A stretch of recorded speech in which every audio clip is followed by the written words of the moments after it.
Good morning dear students. आज मैं फिर हाजिर हूँ अपने नए वीडियो के साथ, जिसमें आज मैं सॉल्व करूँगा एक्सरसाइज 1.3 बिहार बोर्ड की हिंदी मीडियम की 10th क्लास की पाठ्यपुस्तक की प्रश्नावली 1.3 के जो शेष क्वेश्चन बचे हुए थे। पिछले वीडियो में मैंने क्वेश्चन नंबर 1 और 2 सॉल्व किया था, समझाया भी था, और आज क्वेश्चन नंबर 3 को मैं हल करूँगा। तो आप तैयार हो जाइए, अपना टेक्स्ट बुक सामने रखिए, नोटबुक रखिए, और चलिए आइए देखते हैं। क्वेश्चन नंबर 3 में है, सिद्ध कीजिए कि निम्नलिखित संख्याएं अपरिमेय संख्याएं हैं। ठीक है, उसमें पहला क्वेश्चन है 1/√2। तो जैसे कि इसमें हम लोग क्वेश्चन नंबर 1 और 2 जिस तरह से हल किए थे, ठीक उसी प्रकार से क्वेश्चन नंबर 3 को भी हल करेंगे। यहाँ दिया गया है संख्या 1/√2। हमें सिद्ध करना है कि 1/√2 एक अपरिमेय संख्या है, परंतु इसके विपरीत हम मान लेते हैं कि 1/√2 एक परिमेय संख्या है। ठीक है, एक परिमेय संख्या है, तब हम इसे p/q के रूप में लिख सकते हैं, जहाँ p और q पूर्णांक है और q शून्य नहीं है। इसलिए 1/2 = p/q। ठीक है, अब आप 9th क्लास में पढ़ चुके हैं हर परिमेयकरण, अपरिमेय संख्या के हर को परिमेय बनाना। उस विधि से हम यहाँ 1/√2 के हर को परिमेय बनाएंगे। तो हम √2 का गुणा नीचे और ऊपर दोनों तरफ करेंगे, तो हम पाते हैं इतना √2/2। देखिए 1 × √2 2 हो जाएगा, √2 × √2 2, तो √2/2 = p/q।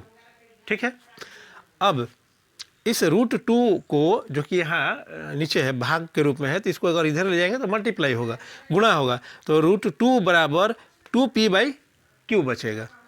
ठीक है, यहाँ ध्यान दीजिए कि 2p और q पूर्णांक हैं, इसलिए √2 क्या होगी, एक परिमेय संख्या होगी। क्योंकि आप अच्छी तरह से जानते हैं कि परिमेय संख्याओं के जोड़ घटाव या गुणा भाग करने के बाद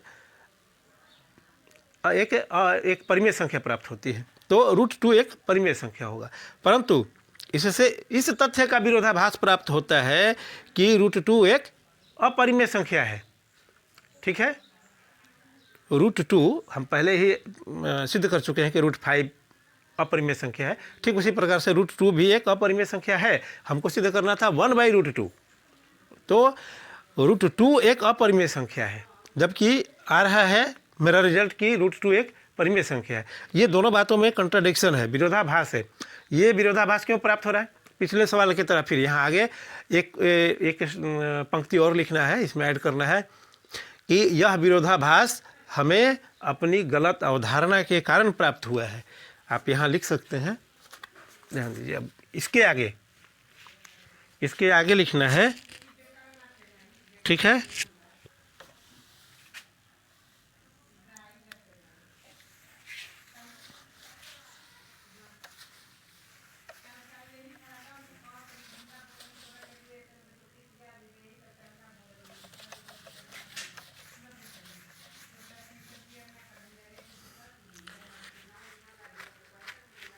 इसके आगे लिखना यह है कि यह विरोधाभास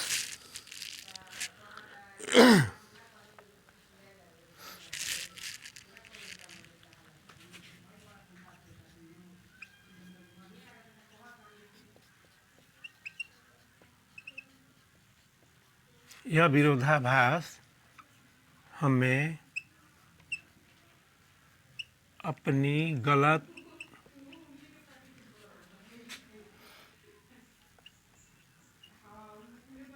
कल्पना के कारण प्राप्त हुआ है कि 1/√2 एक परिमेय संख्या है। अतः हम निष्कर्ष निकालते हैं,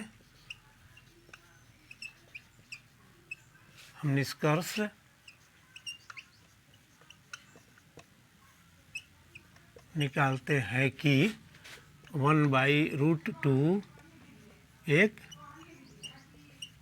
अपरिमेय संख्या है।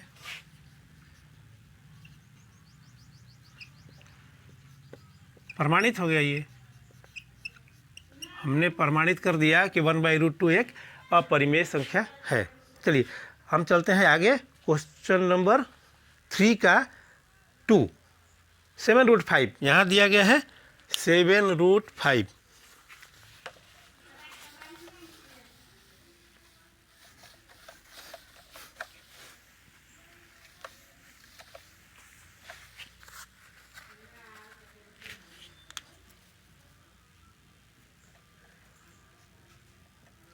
Question number 2, 7√5। ठीक है, इसको भी हमें क्या सिद्ध करना है कि ये एक संख्या एक अपरिमेय संख्या है।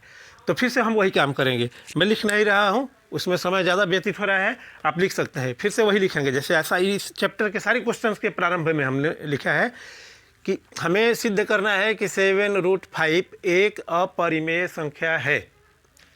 परंतु हम इसके विपरीत यह मान लेते हैं कि 7√5 एक परिमेय संख्या है, तब हम इसे P/Q के रूप में लिख सकते हैं, जहाँ P और Q पूर्णांक है और Q 0 के बराबर नहीं है। ठीक है, तो ये आप लिख लेंगे, लिख सकते हैं आप। और उसके बाद इस आधार पर 7√5 बराबर हो जाएगा P/Q।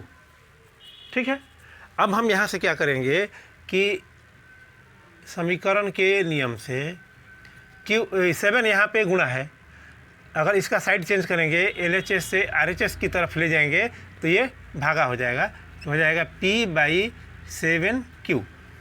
ये गुणा है, इधर यहाँ के भागा हो जाएगा, 7Q हो जाएगा। तब यहाँ पर ध्यान दीजिए,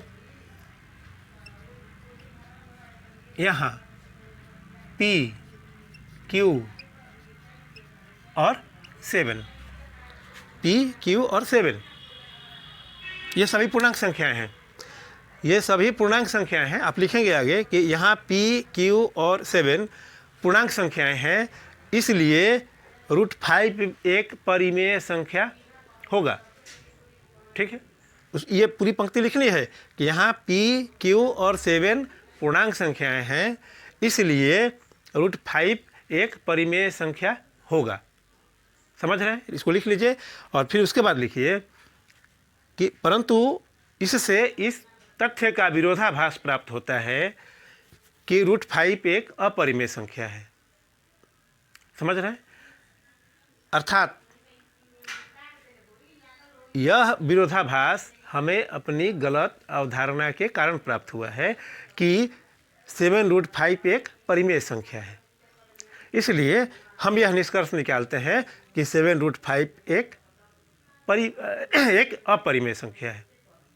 प्रमाणित हो गए।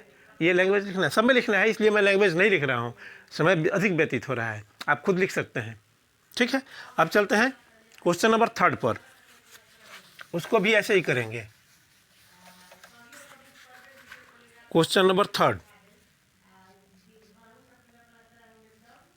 क्वेश्चन नंबर 3 में है 6 + √2, 6 + √2।